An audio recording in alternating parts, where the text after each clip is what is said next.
Thanks. Thank you. Thanks, Karine. Following up on something Steve was asking, what is President Biden's top domestic priority now? Is it inflation or is it abortion?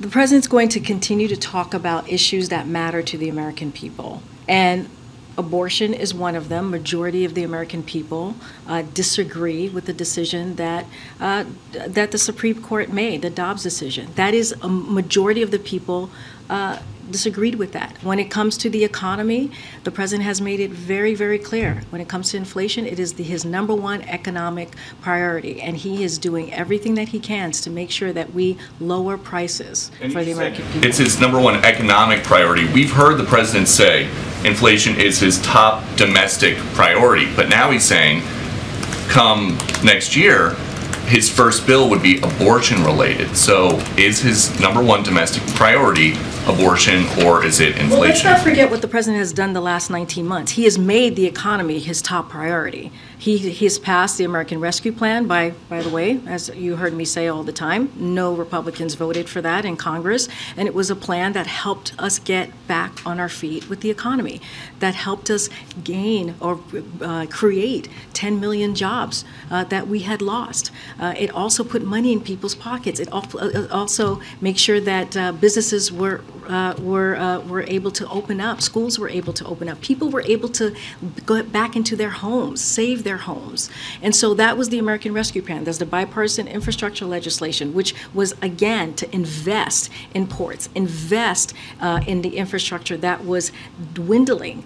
And so that is something that he did. The Inflation Reduction Act, that is lowering cost for the American people. He is working on the economy every day. I just announced yesterday, or we just announced yesterday, hearing aids. 30 million people are going to benefit from hearing aids, saving thousands of dollars a year. So that's working on the economy every day. So you said he's been working on the economy every day for 19 months. Now Bloomberg economists are forecasting a 100% chance of a recession. So how is it that we can be barreling towards a recession and the economy is, as the president says, strong as hell?